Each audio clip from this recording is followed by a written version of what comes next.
Bismillahirrahmanirrahim. Assalamualaikum warahmatullahi wabarakatuh. Jumpa lagi dengan Literat channelnya orang yang mau melek.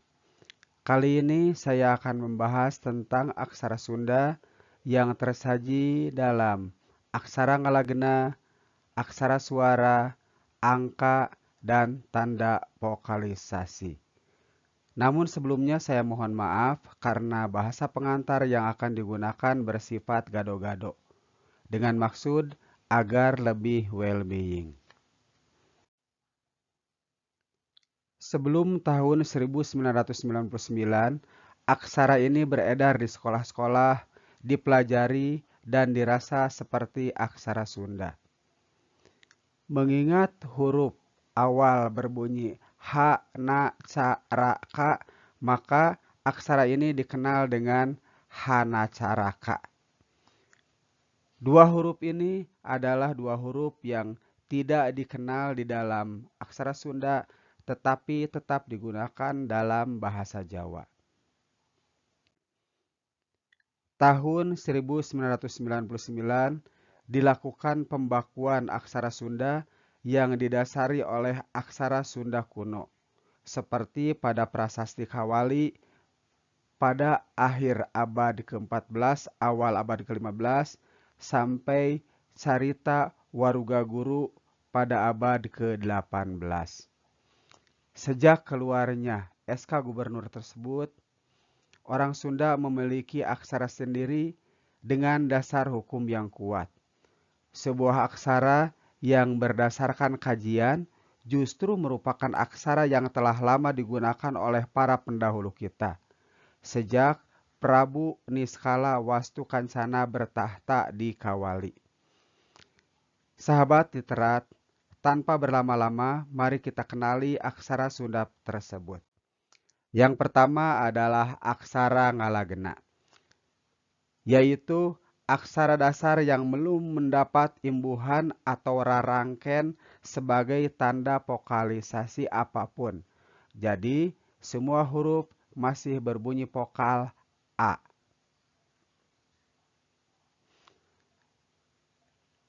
Dan karena bunyi pertama berbunyi K, Ga, Nga, maka aksara Sunda ini dikenal juga dengan aksara K, Ga, Nga.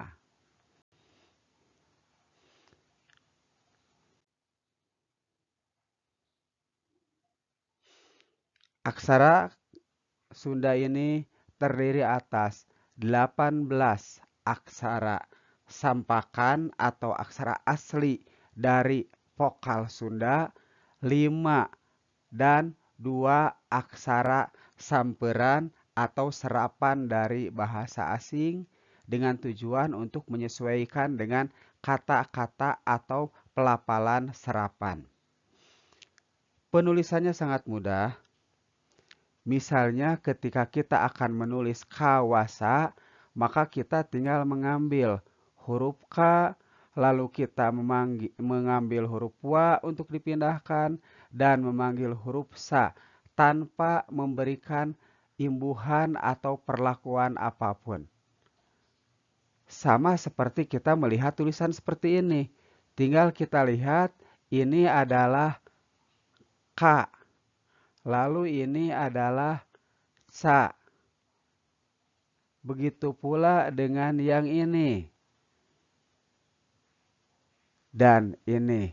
Maka terbacalah kacamata. Lalu bagaimana jika kita akan menulis Palawa misalnya? Untuk menulis Pa kita lihat. Kita cari ini huruf Pa dan kita tulis. Lalu kita cari La, ternyata ini kita tulis, dan kita tulis huruf Wa. Maka tertulislah dalam aksara Sunda bunyi Palawa. Begitu mudah ya.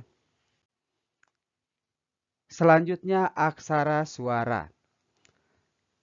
Aksara ini digunakan untuk menuliskan vokal pada huruf pertama sebuah kata atau huruf pertama pada suku kata yang baru atau ngang yang baru. Tersaji dalam 7 huruf, yaitu ada A, E untuk E taling, I, O, U, E atau E pepet, dan E. Contoh penulisannya, misalnya ini aksara ngalagena yang berbunyi ca. Jika ditambah ini yang ternyata adalah huruf vokal atau aksara suara U, maka dibacanya menjadi cau. Begitu pula dengan ini. Ini merupakan aksara suara pada awal kata. Ini adalah E untuk E taling, sehingga ketika disatukan maka dibaca menjadi eta. Lalu bagaimana dengan ini? Ini berasal dari sini dan ini adalah ma pada aksara ngalagena, sehingga dibacanya menjadi emak. Tulis E untuk E pepet sehingga berbunyi E.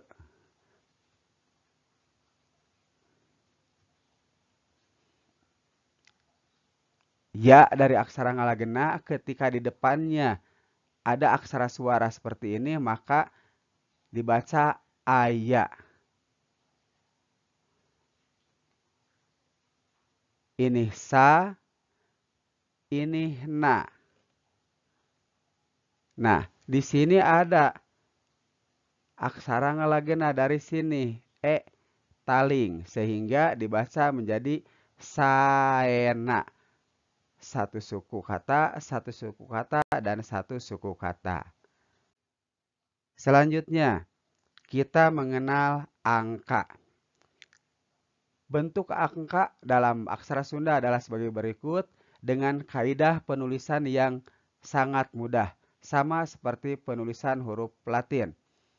Misalnya, ketika kita akan menuliskan angka 19, maka kita tinggal menuliskan angka 1 lalu angka 9. Sehingga jadilah 19. Begitu pula ketika kita akan menuliskan angka 234, maka kita tinggal menyalin angka 2, lalu angka 3, dan kemudian angka 4. Mudah juga ya. Lalu bagaimana kalau penulisannya berhubungan bersatu atau berdekatan dengan tulisan, dengan huruf, dengan abjad. Misalnya pada titi mangsa, Bandung 28 Juli 2005. Maka penulisannya adalah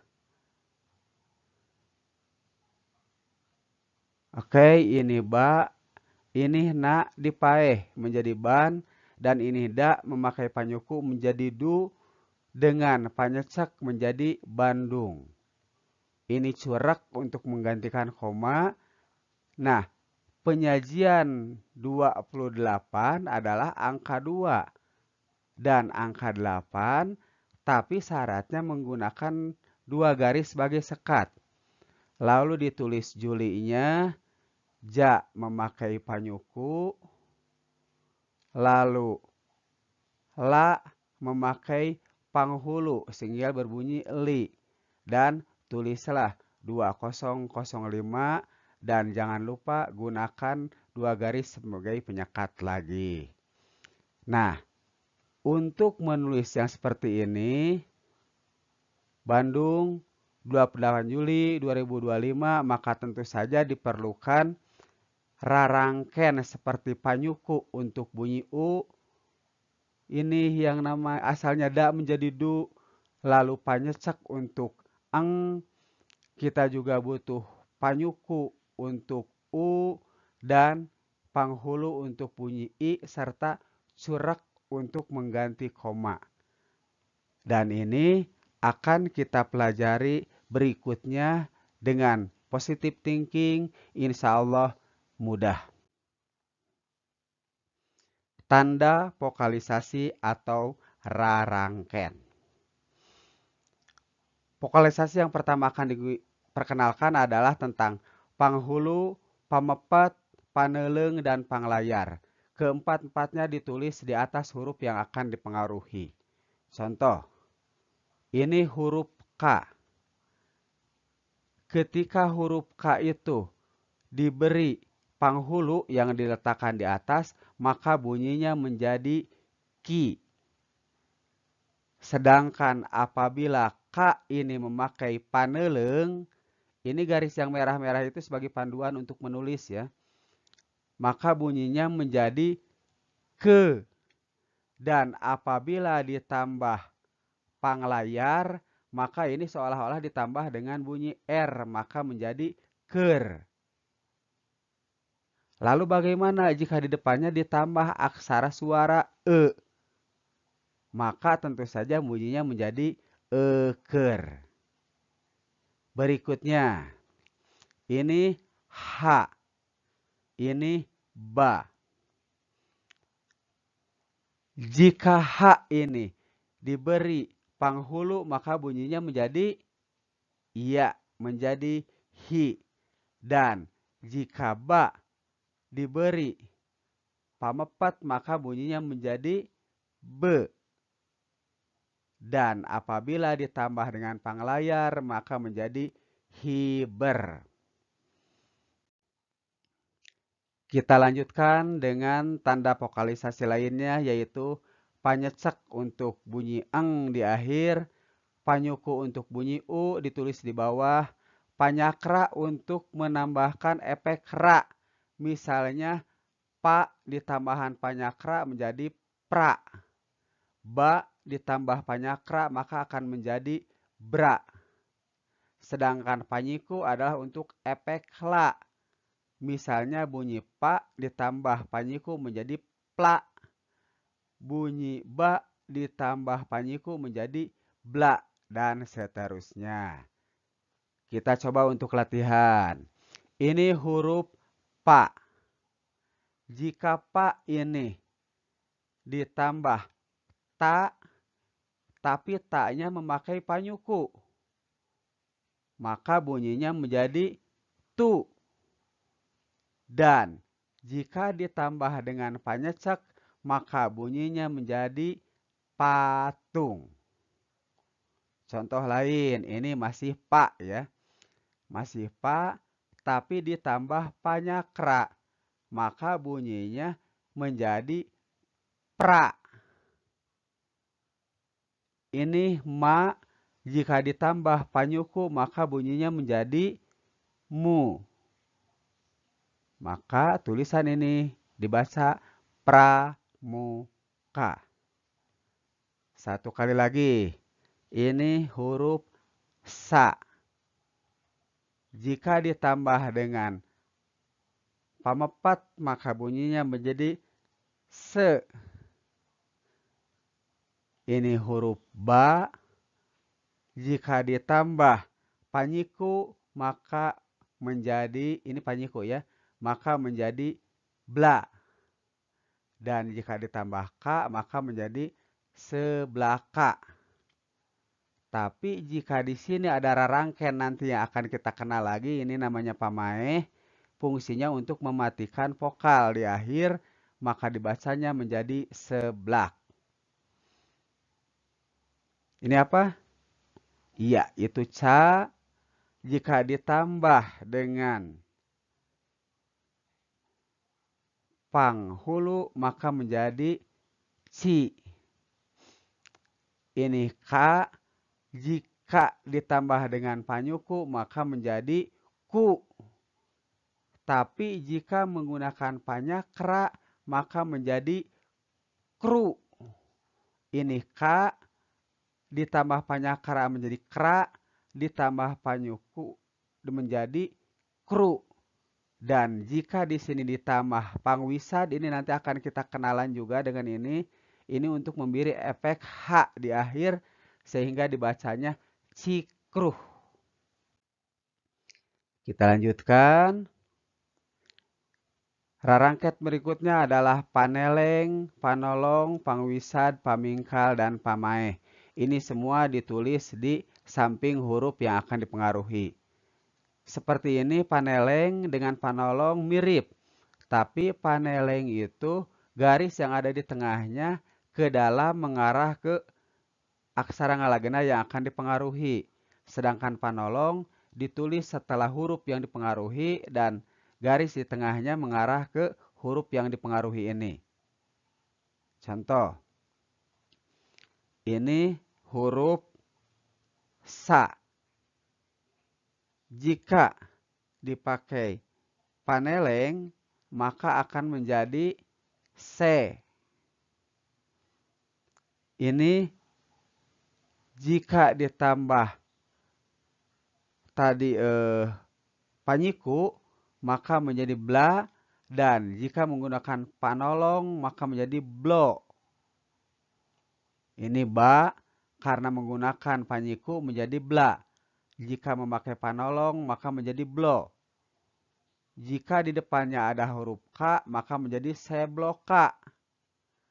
Tapi apabila K-nya dipaeh menggunakan pamaeh, maka vokalnya akan mati. Sehingga dibaca menjadi seblok. Satu kali lagi contoh.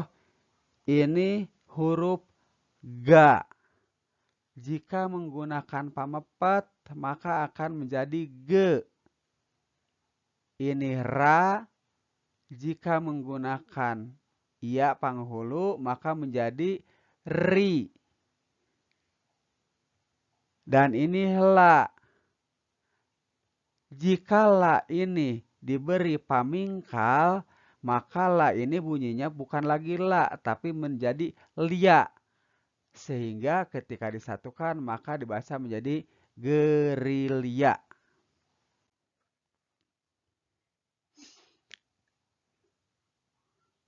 Coba dibaca, ini ca, ga. Jika dipaeh ga-nya, maka berbunyi cag. A-nya sudah tidak berbunyi lagi karena menggunakan pamaeh. Sa menggunakan panghulu menjadi si. Ini ma dipaeh menjadi sim. Ini ka menggunakan panyuku menjadi ku, betul. Ini ra menggunakan panghulu menjadi ri. Dan jika ditambah panjang cek maka akan menjadi ring. Sehingga dibaca kuring. Cag, sim kuring.